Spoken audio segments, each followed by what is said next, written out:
He never hit her, never shouted, and that's exactly why she didn't realize she was being controlled.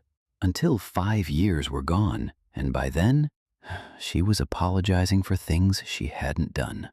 If you've ever felt guilty for doing something completely normal, you need to watch this carefully.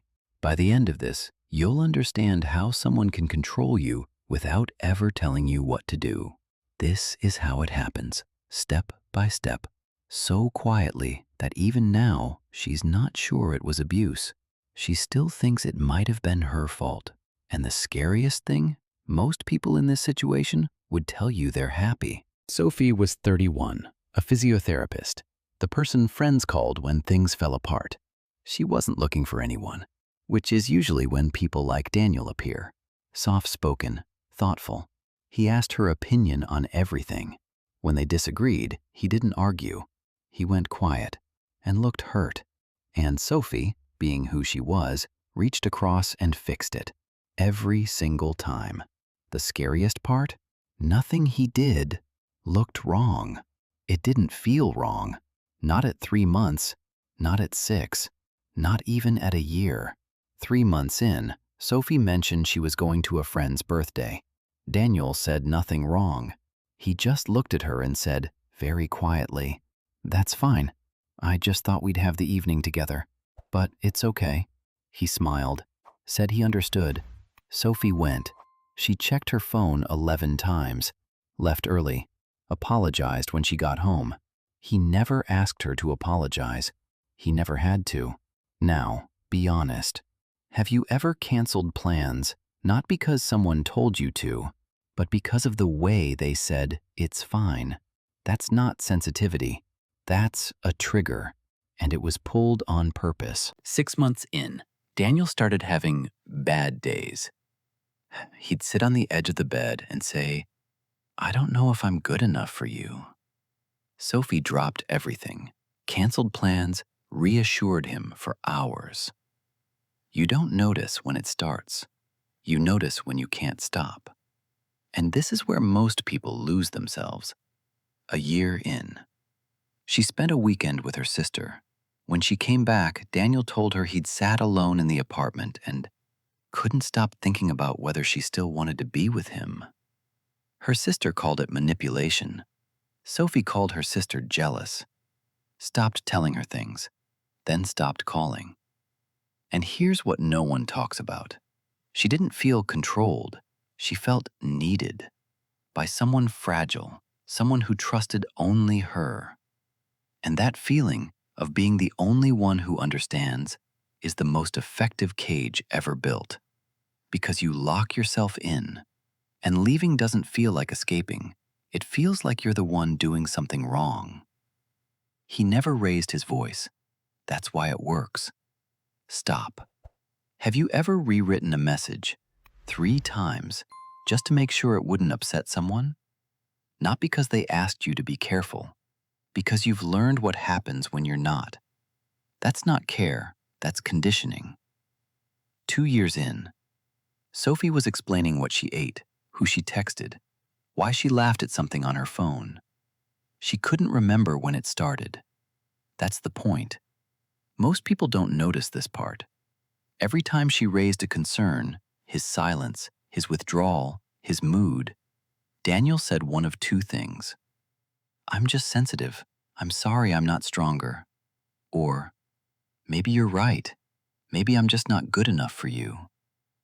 And every time, Sophie backtracked, apologized, promised she didn't mean it. At some point, you stop asking what you want and start asking what they're okay with. If you asked Sophie back then, right then, in year 2, she would have told you she was in a healthy relationship. She would have meant it. And she would have been wrong. You start thinking you're the problem. You hurt them. Or at least, that's what it feels like. Even when you didn't do anything. That confusion has a name. DARVO. He doesn't deny what happened. He doesn't attack. He does something quieter. He becomes the victim. And you, without realizing it, become the one who needs to make it right. He never raised his voice. That's why she stayed. And the hardest part? If you're in it right now, you probably don't see it either. By year 3, she was asking permission, without realizing it. Is it okay if I go? Would you mind if I called my mom? Do you want me to stay? She wasn't Sophie anymore. She was a draft, a rough version of herself that got rewritten every time he looked hurt. At first, you call it empathy. Then you call it understanding. And then one day, you realize you haven't made a single decision for yourself in months. By the time she felt controlled, she was already asking for permission. The break came on a Tuesday. Sophie asked Daniel to do the dishes. He did them, said nothing, and then didn't speak to her for 2 days. When she asked why, I just felt like you were treating me like a servant, but it's fine. And Sophie, for the first time in 5 years, didn't apologize. She sat on the couch, looked at the wall, and thought, I just asked him to do the dishes. She called a therapist the next day, not for him, for herself. The therapist asked one question. When was the last time you did something without checking how he'd feel about it first? Sophie opened her mouth. Nothing came out. She didn't leave that week, or that month, because leaving meant admitting it was never real. A part of her knew, and stayed anyway, because the warm version, the one who listened, who held her, who needed only her, felt real. And walking away meant accepting that it never existed. She left on the Saturday morning while he was asleep. Didn't explain, because she knew if she tried, he'd cry, and she'd stay. 3 days later, a message. I hope I didn't hurt you. I just loved you the only way I knew how. She held her phone for 7 minutes. She didn't reply. That was the first decision she made for herself in years.